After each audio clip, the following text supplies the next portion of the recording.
Madres y padres santos, bienvenidos a la 9ª semana del Line-Up de Guelón.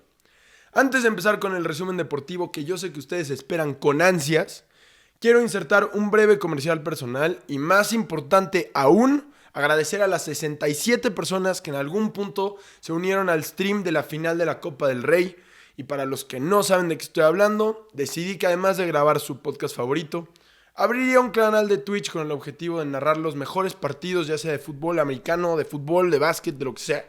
La idea es que en ese canal pueda servir como transmisión de radio para aquellos que por cualquier razón no puedan ver un partido importante. Entonces será una narración muy descriptiva para que cuando escuches puedas imaginarte lo que está sucediendo en el campo y que sea una alternativa para ver el partido. El sábado tuvimos la primera transmisión y fueron 120 minutos tan cardíacos que según mi Waze llegué a una zona de estrés alta. Así que si te diste una vuelta por ahí o te quedaste todo el partido, espero haberte sido de mucha ayuda y que lo hayas disfrutado tanto como yo. No se te olvide que vamos a estar transmitiendo las semifinales de Champions. Y ahora sí, su resumen deportivo favorito. Lo que está por venir en el mundo del deporte y con ello un recuento de por qué a veces quiero dejar de ver deportes y mandar todo al carajo. Oye, tranquilo, viejo. El Barça ganó la Copa del Rey en un clásico espectacular que me recordó a aquellos en los que CR7 y Messi eran protagonistas del partido más importante del mundo. Sin embargo, si el Barça echa las campanas al vuelo muy pronto, se podrían perder de los dos títulos más importantes del año e incluso terminar con una peor temporada que el Real Madrid. Así que ojito con eso. Van 9 capítulos del Line-Up de Guelón y es la primera vez que menciono la Premier League porque por más nivel que haya, en enero suele volverse irrelevante. Pero esta vez lo menciono porque el Liverpool de Arne Slot se consagró campeón por 20ª ocasión, empatando al United como el equipo más ganador de Inglaterra. Lo mejor de esta semana en el fútbol es que como no jugaron, no tengo que hablar del América. Se jugó el play-in y porque la Liga MX es surreal, Pumas y Juárez jugaron en Arrakis y para los que no entendieron la referencia, jugaron a media tormenta de arena y no estoy exagerando, ni tampoco es una figura retórica y en algo les debió afectar la tormenta y respirar arena porque se fueron a penales y ambos equipos combinados fallaron 7 de 10 penales. Pumas ganó luego de una tanda de penaltis que fue el reflejo del partido. Y para no ser grosero, déjenme consultar un sinónimo de la palabra con la que describiría el partido. La palabra cagada tiene varios sinónimos, dependiendo del contexto. En el otro partido de play-in, Pachuca se calificó a liguilla tras vencer a un Monterrey que quiso ser inclusivo y alineó a un portero con aparente discapacidad motriz. Pero lo mejor del fútbol está por venir y el martes tendremos la ida de las semifinales de la Champions League, donde repasaremos por qué el PSG y el Inter avanzarán a la final. He dicho. Después de un largo recuento de panball, en la NBA, como era de esperarse, la mayoría de las series están prácticamente resueltas. Solo hay 2 series cerradas, pero analizaremos las posibilidades que aún tienen cada uno de los equipos de avanzar. De una vez les digo que LeBron James, Luka Doncic y los Lakers solo tienen 4.5% de probabilidades de avanzar. El fin de semana tuvimos una nueva edición de NFL. Estuvo lleno de sorpresas e historias imperdibles. Y si se quieren conmover, quédense al final que les cuento este asunto. Hay mucho de qué hablar. Comencemos. Ganó el Barça la Copa del Rey, ganó el equipo que menos errores cometió, ganó justamente un perro partidazo. Hace mucho yo no veía un clásico con tantos cambios de momentum. Parecía que había un claro ganador y de repente el Madrid dijo, Nel, todavía no. Lo que parecía una remontada terminó siendo otra. De verdad, qué partidazo vimos. El primer tiempo el Barça fue dueño del partido. Tocaban como querían. No tuvieron tantas ocasiones de gol, pero pudieron haber abultado más el marcador. Y su mayor virtud estuvo en que sofocaron al Real Madrid. El Madrid nunca pudo salir tocando. Nunca. La presión alta del Barcelona ha sido excelente durante toda la temporada y esta no fue la excepción. Lo hicieron de forma espectacular. Y el partido cambia en el segundo tiempo a la entrada de Mbappé. Porque el Madrid entonces ya no buscaba, o sí lo intentó durante todo el segundo tiempo también salir tocando, pero no lo logró. cuando tenían ofensivas importantes, es cuando Courtois mandaba un balón largo a Mbappé y en medio campo Mbappé bajaba el balón, esperaba a sus compañeros y entonces es cuando empezaban las ofensivas del Madrid. Y eso cambió el partido por completo. Parecía que el Madrid ya había encontrado la fórmula. Lograron empatar el partido con el gol de Mbappé de tiro libre, golazo hay que decirlo, y después se pusieron 2-1 con el cabezazo de Tchouaméni. Arda Güler dio un partidazo también, pero el Madrid parecía que tenía el partido controlado porque ya sabían lo que tenían que jugar, tenían que defender un bloque bajo, bien parados atrás. El Barça no estaba teniendo tantas oportunidades y para atacar ya sabían lo que tenían que hacer, que era mandar un balón largo y Mbappé y Bellingham te iban a resolver en medio campo y de ahí iban a arrancar las ofensivas. Parecía que estaba controlado el partido y vino una desconcentración. Rudiger estaba lesionado, tenía vendadas las dos rodillas y Lamine Yamal se sacó un pase, quién sabe de dónde, un pase de 50 metros que le mete perfectamente al espacio a Ferran. Rudiger lo intenta perseguir, pero como traía las rodillas lesionadas no llega y Ferran, que aprovecha la mala salida de Courtois y empata el partido casi agonizando. El Madrid ahí comete su primer error, el más importante, dejar ir el partido en los 90 minutos. Parecía que lo tenían controlado y lo dejaron ir. Y después cometieron el segundo error en el segundo tiempo extra cuando Jules Koundé roba el balón en 3/4 y sin pensarlo dos veces pega y mete el 3-2 para el Barça. Yo les pregunto a ustedes, ¿quién tuvo la culpa en ese pase? Porque leí opiniones encontradas. Leí quienes dijeron que Modric dio un mal pase porque Brahim lo estaba esperando al espacio y se la tiró corta y por eso Koundé roba y pega gol. Y también leí quienes dijeron que Brahim esperó el balón y no lo debió haber esperado, lo debió haber atacado y por eso roba el balón Koundé. Yo soy de la segunda opinión. Por más que Brahim haya estado esperando el balón en un espacio, tienes que ver, porque además vio que el balón no iba con esa fuerza, tenía que regresar por el balón. ¿Qué hace esperándolo? Se quedó viendo el balón, esperando que le llegara a los pies. Koundé no tuvo ninguna dificultad en robar ese balón y después pegar a gol. Me dio mucho coraje esa parte. Igual, como lo dije en un principio, el Barça ganó justamente. Hablaron mucho de penales no marcados. Y del arbitraje, que también fue un tema antes del partido. Para quienes no lo sabían, el Madrid en la semana, bueno, no el Madrid, Real Madrid TV sacó un video de 3 minutos y medio hablando de lo malo que era el árbitro para este partido, de lo tendencioso que era a favor del Barcelona, de lo mucho que perdía el Madrid cuando lo pitaba él. Y es que este árbitro de Burgos fue el árbitro que pitó el partido del Barça, perdón.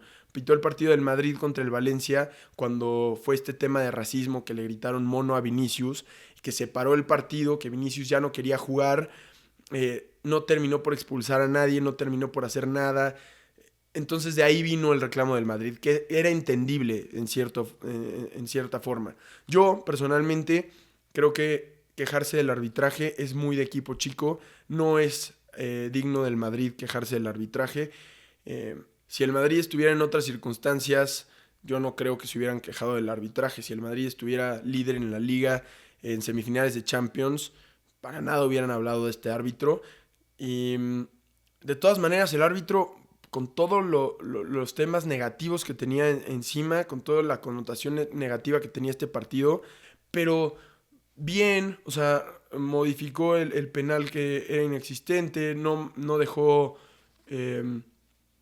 que Rafinha lo engañara en un par de ocasiones. A lo mejor tuvo que haber sacado otra tarjeta a Rafinha porque sacó la primera por fingir un penal al final del partido, pero después se aventó otros 2 clavados. A lo mejor tuvo que venir otra tarjeta amarilla, pero la realidad es que no influyó directamente en el marcador. El Barcelona fue justo ganador y por ahí no hay nada que decir. Nada. O sea, si le van al Madrid, por favor, no se vayan a quejar del arbitraje. Quéjense de muchas otras cosas, del planteamiento, de la táctica de Ancelotti si quieren, pero del arbitraje no se quejen. Miéntenle la madre a Rodrigo, que fue el peor jugador en el campo para el Madrid, pero del arbitraje no se vayan a quejar. Pero quiero hablar de una situación que es posible. No digo que se vaya a hacer, no digo que sea muy probable, pero es posible. Y escúchenme bien. Escuché muchas, o más bien todos los festejos del Barça no eran festejando la Copa del Rey, sino festejando que podían ganar el triplete, que ya habían logrado el primero de 3. Y yo les digo a esos aficionados al Barcelona que no echen las campanas al vuelo tan pronto, porque esto puede acabar muy mal para el Barça y terminar de la nada muy bien para el Madrid. Imagínense ustedes que el Barça se concentra mucho en ganar la Champions y por ahí descuidan un partido en Liga y el Madrid llega al Clásico con la temporada en ese partido. Todo quedar en ese partido lo terminan ganando y ganan la Liga. Y por ahí el Barça se tropieza en semifinales de Champions o pierde la final y termina la temporada solo ganando la Supercopa y la Copa del Rey. Mientras que el Madrid habría ganado la Liga, la Copa Intercontinental y la Supercopa de la UEFA. En un abrir y cerrar de ojos, el Madrid termina teniendo mejor temporada que el Barça. No digo que esto vaya a pasar. Evidentemente el Barça está jugando mejor. Pero lo que sí les voy a decir es que el Barça ya no está jugando tan bien como estaba jugando hace mes y medio. El Barça que le dio la vuelta al Atlético de Madrid, que le ganó contundentemente al Dortmund, no es el Barça que está jugando ahorita. Le costó trabajo ganarle al Madrid, a un Madrid muy disminuido, a un Madrid que no puede salir tocando, a un Madrid que se veía perdido en una primera mitad. Le costó mucho trabajo ganarle ese Madrid, le costó trabajo ganarle al Leganés, le costó trabajo todavía ganarle la vuelta, le costó avanzar contra el Dortmund en un partido, en una serie que estaba prácticamente definida. No es el mismo Barcelona y por ahí puede venir un tropiezo. No digo que vaya a pasar, sobre todo porque los partidos que le quedan al Barça son en su mayoría cómodos, pero podría pasar. Y entonces puede venir, puede terminar siendo una temporada desastrosa. Lo que parecía un triplete podría terminar siendo una temporada desastrosa. Pero vamos a hablar de lo que necesita el Barça para ganar el triplete. Tenemos que hablar de la Champions. Ya sabemos lo que pasó, eliminaron al Real Madrid y entonces tendremos un nuevo campeón de Champions. Vamos a revisar las dos semifinales, Barcelona contra el Inter de Milán y Arsenal contra el PSG. Vamos a empezar por este último. Aunque usted no lo crea, ya hay un historial europeo entre estos dos equipos. Y digo aunque usted no lo crea porque no suelen ser dos equipos que llegan muy lejos en estas instancias. Y si sí, no lo suelen hacer al mismo tiempo, porque las épocas doradas del Arsenal are long gone y las del PSG pues acaban de empezar relativamente. Entonces, ¿cuándo se enfrentaron? La primera vez fue en 1994 en un torneo que se llamaba Recopa. En aquella ocasión avanzó el Arsenal. De hecho, el PSG nunca le ha ganado al Arsenal y se han enfrentado 5 veces. 2 victorias para el Arsenal, 3 empates. También se enfrentaron en fase de grupos de una Champions League. Y la última vez que se enfrentaron fue en esta temporada, en fase de Liga de Champions, y ganó el Arsenal 2-0.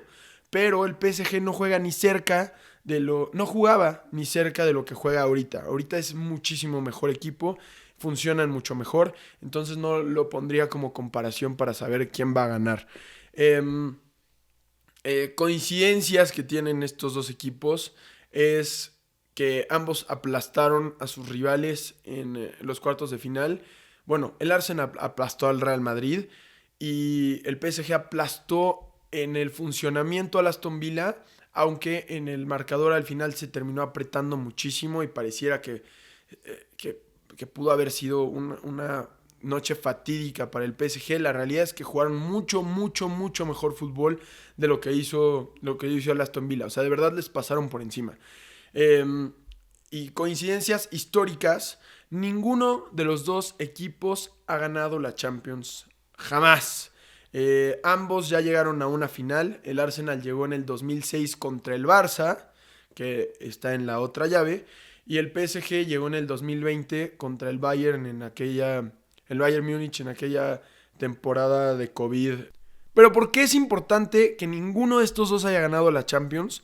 Porque este año la final es en Múnich. Y aquí hay un dato histórico importantísimo. Cada que la final es en Múnich tenemos a un campeón primerizo. Es decir, quien gana la Champions la gana por primera vez. Pasó en el 79 cuando el Nottingham Forest ganó por primera vez la Copa de Europa. Después en el 93 el Olympique de Marsella ganó su primera y única Champions. En el 97 el Dortmund ganó también su primera y única Champions. Y la más reciente fue en el 2012 cuando el Chelsea ganó la Champions enfrentándose al local, el Bayern Múnich, que era amplio favorito. Un Chelsea de Roberto Di Matteo que llegó ahí, nadie entiende, por la gracia de Dios llegó a esa final, la ganó con ese cabezazo de Didier Drogba casi agonizando el partido, un partido que quedará para el recuerdo por supuesto, pero si la tradición sigue, alguno de estos dos equipos sería el ganador de la Champions. Entonces, en teoría, el ganador de esta semifinal no solo avanza a la final, sino la gana. ¿Cómo llegan estos dos equipos a las semifinales? Fuera de lo futbolístico, pues el Arsenal llega mucho más lastimado que el PSG. Porque además de las bajas que ya conocemos con las de Havertz, Gabriel Magalhaes y Gabriel Jesús y Tomiyasu, el Arsenal llega con Ben White y con Mikel Merino tocados. De hecho, no jugaron el fin de semana contra el Crystal Palace porque venían con molestias musculares. Y además hay que tomar en cuenta que Thomas Partey se perderá la ida de estas semifinales por acumulación de tarjetas. Entonces está suspendido, no podrá jugar en ese medio campo y tendrá que jugar probablemente Mikel Merino. Y si está lesionado, si está tocado, ahí puede haber problemas. Por su parte, el Paris Saint-Germain no tiene lesiones, no tiene suspendidos, llega con todo el plantel completo. Recordemos que ya son campeones de Francia, entonces descansan todo lo que quieren, solo se están concentrando en esto. Y esto, además de que yo se los dije hace varias semanas ya, el Paris Saint-Germain va a ser campeón de la Champions. Por esta razón, el Paris Saint-Germain tiene que avanzar a la siguiente ronda. Esa es mi predicción, evidentemente. Para el partido de ida, creo que puede haber un empate porque al Paris Saint-Germain no le suele ir tan bien de visita como le va en casa. Pero yo creo que el PSG gana la serie, termina avanzando a la final y va a ganarla. Y yo creo que el enfrentamiento que la mayoría debe estar esperando con más ansias es la del Barça contra el Inter de Milán, y es inevitable pensar en la semifinal del 2010 cuando el Inter de Pep se enfrentó al Barça de Guardiola en una semifinal que redefinió la frase Park the Bus, cuando el Inter se encerró en su área y el Barça llegó incontables veces, pero terminó por avanzar el Inter a la final.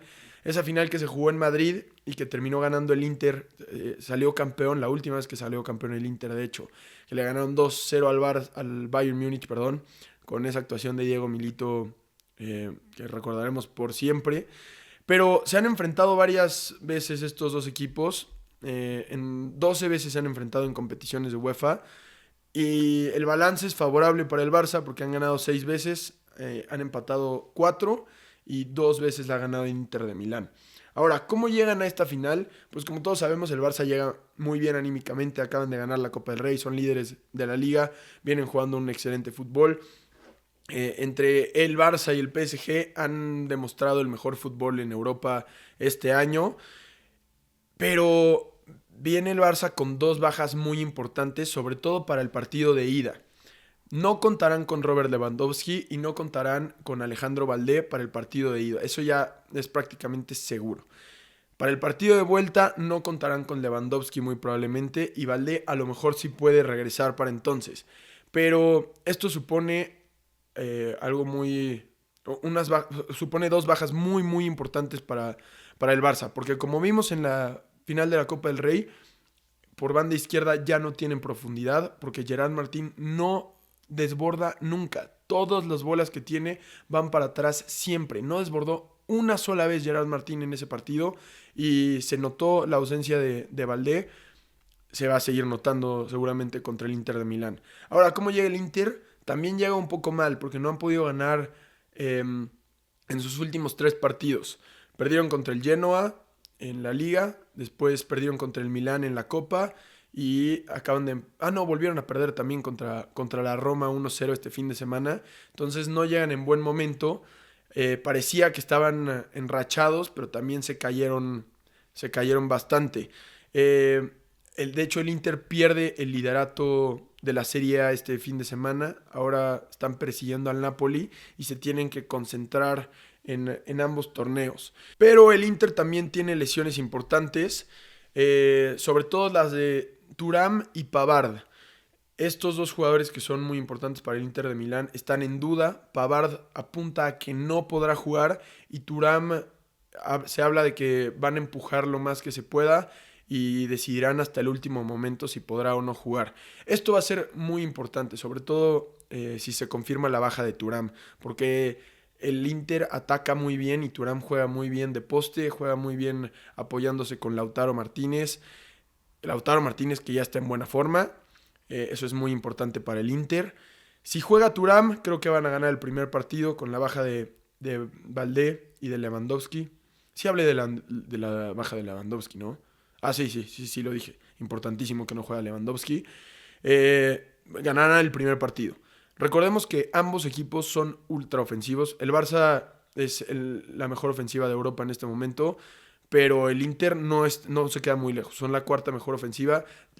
Eran la tercera, pero se han caído en los últimos partidos. No han jugado muy bien, no han tenido tantos goles, como les venía comentando, pero ambos son poderíos ofensivos y el Inter se defiende muy, muy bien, cosa que el Barça no ha hecho en los últimos partidos.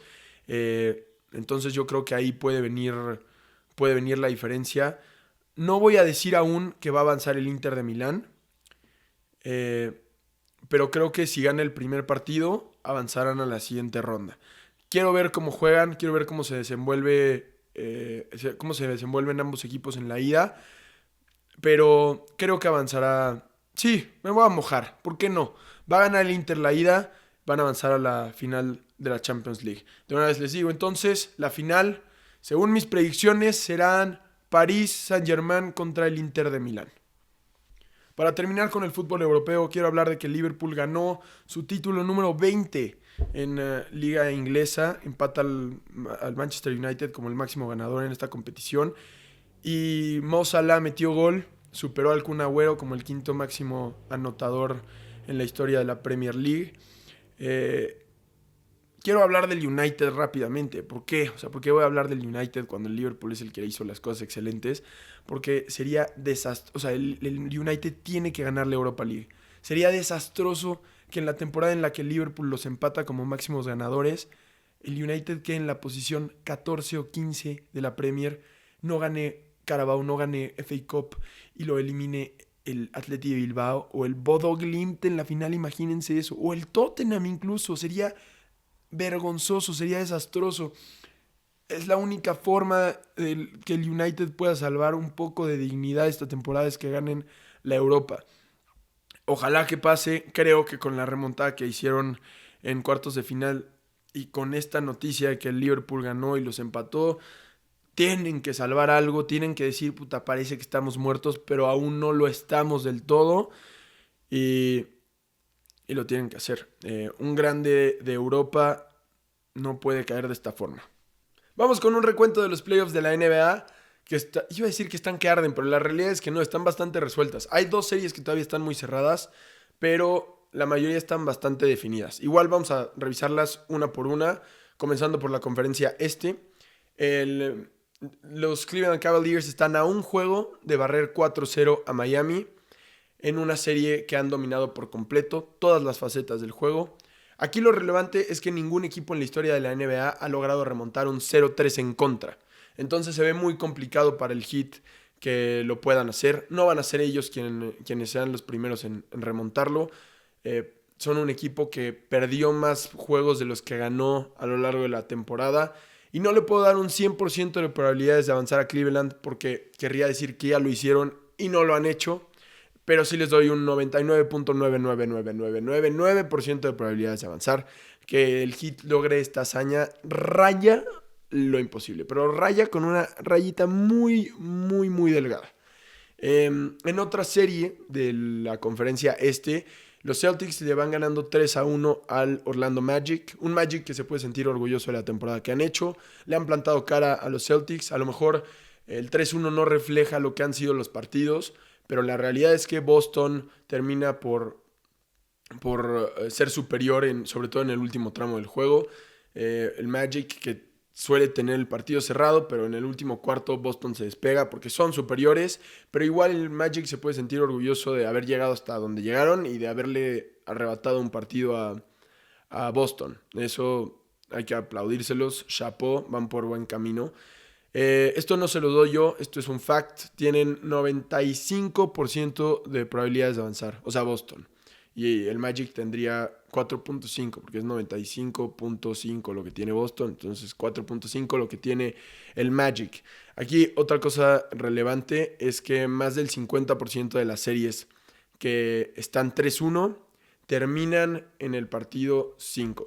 Entonces probablemente el próximo partido sea el último de Orlando esta temporada. En otra serie del este, los Knicks también están ganando su serie 3-1 sobre los Detroit Pistons, pero hay que hablar del robazo que hubo en el último partido entre estos dos equipos, porque los Knicks iban ganando por un punto, quedaban 11 segundos, Detroit intentó un tiro de 3 desde la esquina, y vean por favor, se los voy a poner aquí, el foul asqueroso que cometió Josh Hart intentando tapar ese balón. O sea, hay un contacto claro y el referee está a 1 metro de distancia, lo ve perfectamente y no lo marca.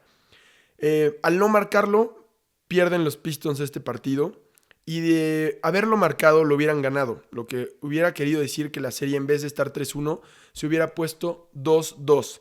¿Y por qué es tan importante esta diferencia? Porque en vez de que los Pistons tuvieran 4.5% de probabilidades de avanzar a playoffs, hubieran tenido el 40% de probabilidades de avanzar a playoffs.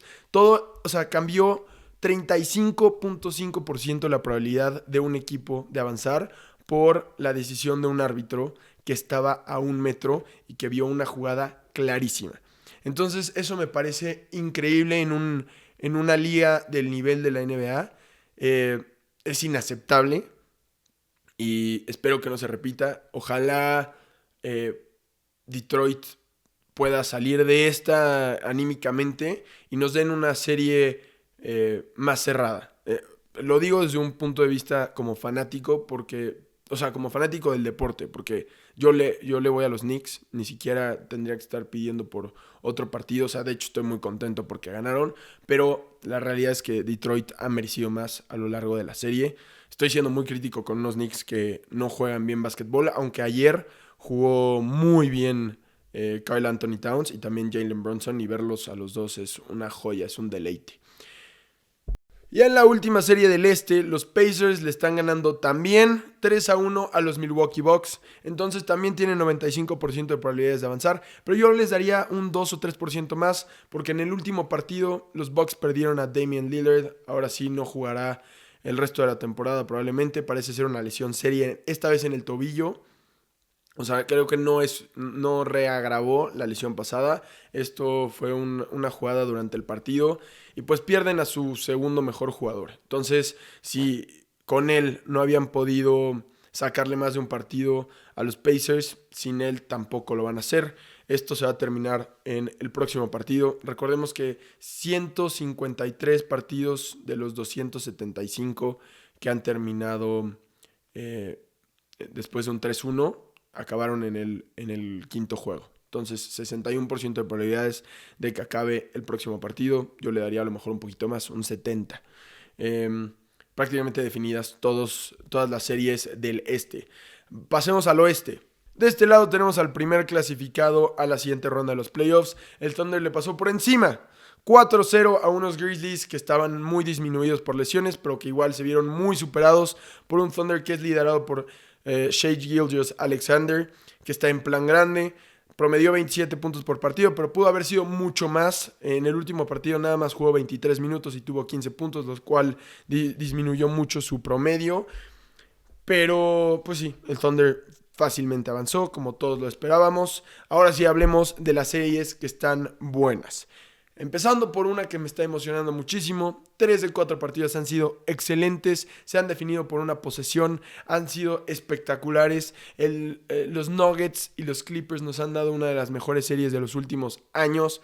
Están 2-2 y aquí viene algo muy importante, porque quien gane el juego 5 tiene 82% de probabilidades de ganar la serie. Así es, quien gana el juego 5 en series que están 2-2, gana la serie en un 82% de las ocasiones. Entonces el próximo partido va a estar espectacular, no nos lo podemos perder. En otra serie que también está muy muy cerrada, los Golden State Warriors le están ganando 2-1 a los Rockets. Stephen Curry está jugando como el Stephen Curry del 2017, es una locura. Estaba viendo que de los 9 mayores anotadores en esta serie, o sea, si enlistamos a los 9 jugadores que más puntos han metido, Steph Curry está en el 1. Después hay 7 jugadores de los Rockets y aún así Golden State está ganando 3-1 esta serie. O sea, es gracias a la actuación que está teniendo Steph Curry. Es una locura. En el último partido metió 36 puntos y empiezan a dar miedo los Warriors cuando juegan así, cuando se empiezan a enrachar. Aquí hay algo también muy importante, porque en teoría, cuando las series están 2-1, quien las va liderando gana el 72% de las veces. Entonces, en teoría, los Warriors ya tienen 72% de probabilidades de ganar, pero si gana Houston el próximo partido, eso evidentemente cambia muchísimo, ¿no? Entonces, los Warriors tendrían que ganar para asegurar más o menos su pase a la siguiente ronda. Y por último, los Timberwolves y los Lakers nos están dando una serie muy cerrada en los partidos, no así tanto en el resultado final. Porque los Timberwolves están ganando 3-1 a Los Ángeles Lakers. Reitero, con una ventaja de 3-1, solo tienes 4.5% de probabilidades de avanzar a la siguiente ronda. Por aquí tengo, aguántenme tantito, les voy a decir la cantidad de veces que se han remontado las series que van 3-1. Solo ha habido 13 veces. 13 veces de 288 veces. O sea, en 288 series, la serie se ha puesto 3-1 y solo en 13 han logrado revertir ese marcador. Se ve muy complicado para los Lakers, tristemente. O sea, yo quería ver a LeBron y a Luka llegar más lejos jugando de esta forma, porque la verdad es que están jugando increíblemente, pero los Lakers tienen un don para perder rachas, para perder ventajas. ¿Qué cantidad de partidos han dejado ir esta temporada? Iban ganando por 9 puntos en algún punto del partido, 7 o 9 puntos, no sé. El chiste es que tenían una ventaja importante en el cuarto y la dejaron ir en un abrir y cerrar de ojos. Es increíble la forma que tienen de dejar ir ventajas. Austin Reeves jugó asqueroso el último cuarto y esto fue determinante para unos Lakers que probablemente digan adiós. Reitero, vamos a recordarles este número. La probabilidad de que los Lakers pierdan el próximo partido y sean eliminados en el próximo partido es de 61%. En 173 de 275 ocasiones la serie ha acabado en el juego número 5. Entonces, pues los Lakers van a decir sayonara muy pronto seguramente. Aunque tenemos que pensar que lo pueden hacer. Son LeBron y Luka. Hacen maravillas y más en playoffs. Entonces yo no bajo los brazos. Si me dices, escoge una de las series que van 3-1 para que la reviertan, yo diría que esta es la más probable. Pero ojalá, y ojalá esté en lo correcto. Ojalá por lo menos la alarguen un poquito más, porque la verdad están siendo unos partidazos. Y pues eso es el wrap de los playoffs de la NBA. Y aunque no quiera, por más que no quiera, tengo que hablar de Liga MX. El próximo fin de semana se jugará el último partido de play-in. Quien gane este partido calificará a la liguilla del fútbol mexicano como el lugar número 8 y se enfrentará al Toluca en los cuartos de final. ¿Quiénes jugarán este partido? El Monterrey, que perdió contra el Pachuca de forma inverosímil. Andrada de verdad, no puede ser profesional. Si este güey fuera mexicano, estaría jugando en el Real Apodaca. Y si estuviera jugando en el Real Apodaca, lo acusarían de amaño, porque no mamen la forma en la que entregó los 2 goles con los que pierde el Monterrey en los últimos minutos. Es increíble, no puede ser jugador profesional y hacer eso. De verdad es increíble. Y se enfrentarán a los Pumas, que le ganaron a Juárez en el partido que ya les conté. partido asqueroso, de verdad los Pumas juegan horrible, se pelearon todos al final, incluso directivos estuvieron ahí involucrados, vergonzoso. No sé si se afectó la tormenta de arena, que sí hubo una tormenta de arena. ¿Ustedes qué opinan? A ver, voy a preguntarle rápido a ChatGPT si se debería jugar o no un partido cuando hay tormenta de arena. ¿Se debería jugar un partido de fútbol a media tormenta de arena? Pues sí, para sorpresa de nadie puede tener problemas de salud en la respiración y en la visión y en la calidad del juego. Sí, fue un juego de mierda. Y pues bueno, Padilla, que parecía el peor portero de la Liga MX, terminó siendo la reencarnación de Iker Casillas y Buffon y paró 3 penales, además de que Juárez terminó mandando el último al travesaño, nunca entró ese balón y Pumas terminó avanzando. Probablemente nos elimine en Monterrey porque Pumas no gana en Monterrey ni por gracia de Dios. Entonces seguramente estaremos viendo al Toluca en contra del Monterrey, aunque ojalá no sea así. No hablaré más de Liga MX. Me extendí mucho en los otros temas, entonces voy a hacer un recuento rápido de lo que pasó en el draft. Igual un shoutout a Tacleadas con Mañas que cubrieron el evento los días 2 y 3. Al Yeyo, saludos. No sé si darles un shoutout. Ellos no me lo dieron en su capítulo pasado cuando todavía comenté en su estúpida cajita de preguntas. Pero bueno, no sé, luego decido. En la edición decido. Igual vamos a hacer un resumen rápido. Los Tennessee Titans draftearon a Cam Ward, al quarterback de Miami, como el número 1. Esto se veía venir, ya estaba prácticamente anunciado desde antes. En la selección número 2, esto fue importante, los Browns tradearon hacia atrás. Los Jaguars se fueron a la selección número 2 para agarrar a Travis Hunter, este jugador que es muy particular porque en college jugó 2 posiciones, de defensivo y de ofensivo, jugó de receptor y de cornerback. Entonces, esto no pasa nunca y además lo draftearon como ambas posiciones, o sea, como receptor y como cornerback. Entonces, en teoría jugaría de las 2 posiciones. También puede indicar que no saben en qué posición lo van a usar todavía. Es dudoso que lo terminen usando en ambas posiciones, porque pues, ¿qué jugador te puede aguantar esos golpes todos los fines de semana? O sea, su carrera acabaría muy pronto. No sé si sea la decisión más inteligente, aunque quiero decir que a mí me encantaría ver que alguien lo intentara. De verdad me encantaría que alguien lo intentara.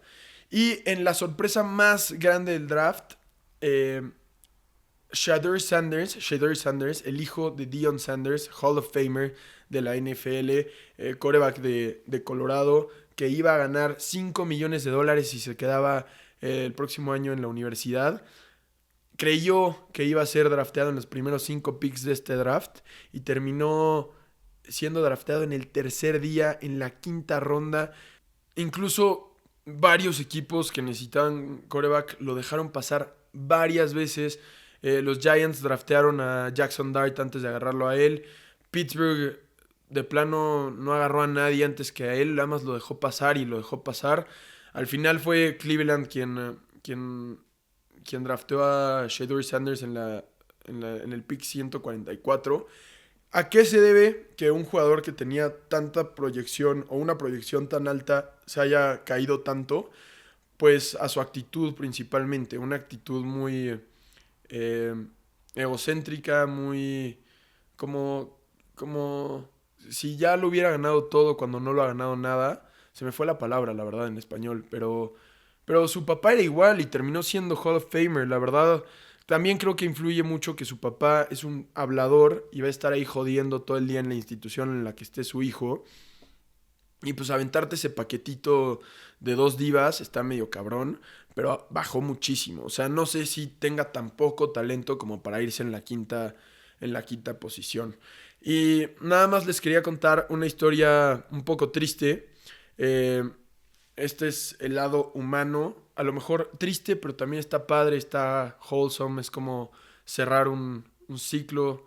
La primera selección de los Steelers fue Derrick Harmon y este jugador, su mamá estaba enferma desde hace varios años, estaba en el hospital y cuando lo draftearon los Steelers, inmediatamente Harmon le avisó a su mamá que que había sido drafteado, que había cumplido su sueño y su mamá murió esa misma noche después de haber escuchado la excelente noticia, después de escuchar que su hijo había llegado a donde habían soñado los dos que iba a llegar. Su mamá murió desafortunadamente. Es una historia de estas que dices, puta, a veces las personas sobreviven para darse cuenta, o sea, para vivir algo que tenían que vivir y cuando lo logran, sueltan y pueden descansar en paz, ¿no? Entonces esto, en ese sentido está muy padre esta historia. Le dio, muere en paz la madre sabiendo que su hijo llegó a la NFL y su hijo también puede saber que su mamá murió orgullosa de él y eso está padrísimo. Hasta se me corta la voz un poco de hablarlo. Pero, pues bueno, este fue el recuento de la NFL. Espero que hayan disfrutado mucho el capítulo de hoy. Les mando un abrazo enorme, que tengan un excelente lunes, a donde sea que se dirijan, lo que sea que hagan, que tengan una excelente semana. Nos estaremos viendo la próxima semana como todos los lunes a las 8 de la mañana. Que no se les olvide suscribirse al canal, darle like, comentar, compartirlo, clipearlo. También denme follow en Twitch, si no tienen cuenta, hágansela. Y si no tienen dónde ver los partidos, pues escúchenme por ahí. Estaré transmitiendo las semifinales de la Champions League.